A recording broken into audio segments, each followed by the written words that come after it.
नमस्कार। आकाशवाणी चंडीगढ़ से प्रादेशिक समाचारों के साथ मैं चंदन शर्मा।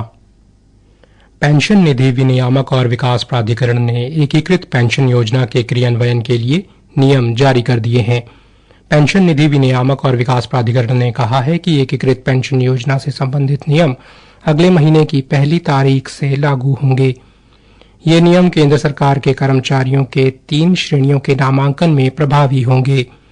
1 अप्रैल 2025 तक सेवारत और 31 मार्च से पहले सेवानिवृत्त हो चुके राष्ट्रीय पेंशन योजना वाले कर्मचारी केंद्र सरकार की सेवा में 1 अप्रैल 2025 या उसके बाद भर्ती होने वाले इस योजना के पात्र हैं। देश विदेश से आने वाले श्रद्धालुओं के लिए कुरुक्षेत्र के तीर्थों की ऐतिहासिक एवं पौराणिक अष्टकोसी यात्रा चैत्र चौदस मेले के दौरान 28 मार्च से शुरू की जा रही है। ये यात्रा ब्रज की 84 कोसी परिक्रमा की तर्ज पर होगी।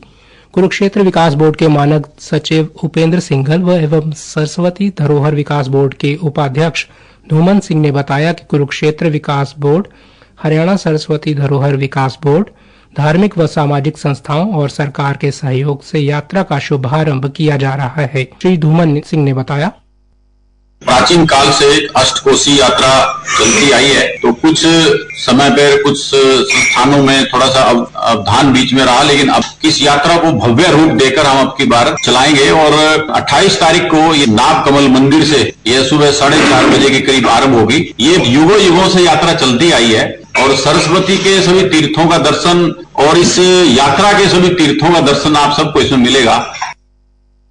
उन्होंने बताया कि यात्रा को सुविधाजनक बनाने के लिए सभी आवश्यक प्रबंध किए जाएंगे और यात्रा के दौरान सभी 12 तीर्थों का भ्रमण करवाया जाएगा। उन्होंने बताया कि सरस्वती के तीर्थ स्थानों व कुरुक्षेत्र में कुरुक्षेत्र विकास बोर्ड के अधीन सभी तीर्थों को सुंदर बनाने पर भी विचार विमर्श किया गया है।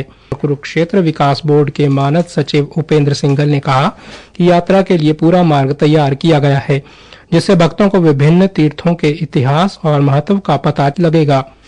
कुरुक्षेत्र शहर में लगभग 24 किलोमीटर की दूरी तय करने वाली 8 कोस यात्रा 48 कोसी यात्रा की पूर्व पीठिका होगी, जो अंततः कुरुक्षेत्र, करनाल, कैथल, पानीपत और जींद जिलों के तीर्थ स्थलों का विस्तारित होगी। हरियाणा में नकली, मिलावटी तथा गुणवत्ताहीन बीज बेचने वालों के खिलाफ सख्त कार्रवाई के लिए कड़ा कानून बना रही है। कल विधानसभा में हरियाणा सरकार ने पुराने बीज अधिनियम में संशोधन करके पहले से ज्यादा सजा और जुर्माने का प्रावधान करते हुए विधेयक पारित करवाया। राज्यपाल की स्वीकृति और अधिसूचना के बाद ये कानून का रूप ले लेगा। हमारे संवाददाता ने बताया है कि गुणवत्ता को नियंत्रित करने के लिए कानून तो पहले भी बना हुआ है, लेकिन उसमें सजा और जुर्माने की राशि कम होने के कारण नकली, मिलावटी तथा गुणवत्ताहीन बीजों की बिक्री एवं वितरण पर नियंत्रण नहीं हो पा रहा है।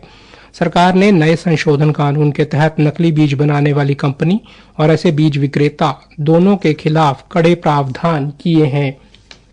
हरियाणा के मुख्यमंत्री नायब सिंह सैनी ने कहा कि वे आगामी 27 तारीख को सदन के पटल पर बजट पर अपना जवाब देंगे और विपक्ष द्वारा बजट को लेकर पूछे गए एक प्रश्न का उत्तर दिया जाएगा। उन्होंने कहा कि विपक्ष के सदस्य उस दिन सदन में बैठकर उनका वक्तव्य अवश्य सुने। मुख्यमंत्री चंडीगढ़ में पत्रकारों से बातचीत कर रहे थे। School cadre lecturer association Haryana यानी सलाह ने प्रदेश के शिक्षा मंत्री से अपने वायदे अनुसार 1 अप्रैल से अध्यापकों की तबादला मुहिम चलाने की मांग की है।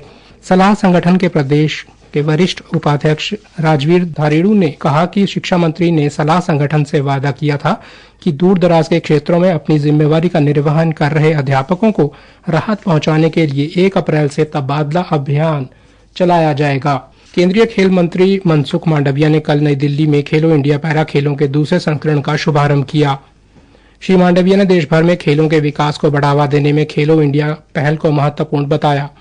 उन्होंने कहा कि खेलो इंडिया के अंतर्गत देश में खेलों के बुनियादी ढांचे का तेजी से विकास हो रहा है और खिलाड़ियों के प्रदर्शन में उल्लेखनीय सुधार हुआ है। उन्होंने कहा कि पेरिस में आयोजित पहले पैरालंपिक खेलों में भारतीय दल ने असाधारण प्रदर्शन किया था।